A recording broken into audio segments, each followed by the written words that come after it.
வணக்கம் நண்பர்களே. இந்த வீடியோவில் நம்ம பார்க்க போகிறது எழுத்தாளர் தி. ஜானகிராமன் அவர்கள். தி. ஜானகிராமன் அவர்கள் தஞ்சாவூர் மாவட்டம் மன்னார்குடி அடுத்த தேவங்குடியில் 1921ஆம் ஆண்டு பிப்ரவரி 28ஆம் நாள் பிறந்தார். இவர் ஒரு புகழ்பெற்ற எழுத்தாளர். தி. ஜா என்றும் குறிப்பிடப்படுகிறார். தி. ஜானகிராமன் தஞ்சை மண்வாசனுடன் கதைகளை படித்தவர். உயர்நிலைப் பள்ளி ஆசிரியராகவும் வானொலியில் கல்வி ஒலிபரப்பு அமைப்பாளராகவும் பணியாற்றியவர்.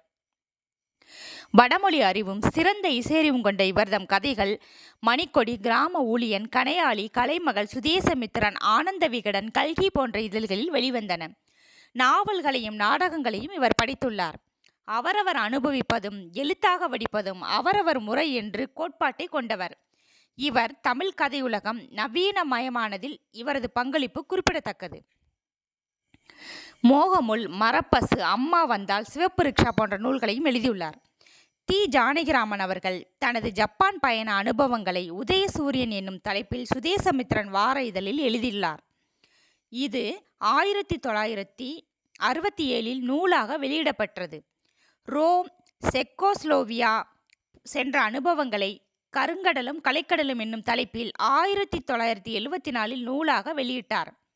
தமது காவிரிக்கரை வழியான பயணத்தை நடந்தாய் வாழி காவேரி என்னும் தலைப்பில் நூலாக வெளியிட்டுள்ளார். இவரது மற்றொரு பயணக்கட்டுரை அடுத்த வீடு 50 மைல் என்பதாகும்.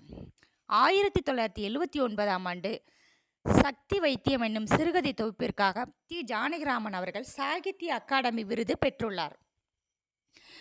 நண்பர்களை, வீடியோ பிடிச்சவங்க வீடியோவுக்கு லைக் பண்ணுங்கள், சப்ஸ்கிரைப் பண்ணுங்கள். நன்றி.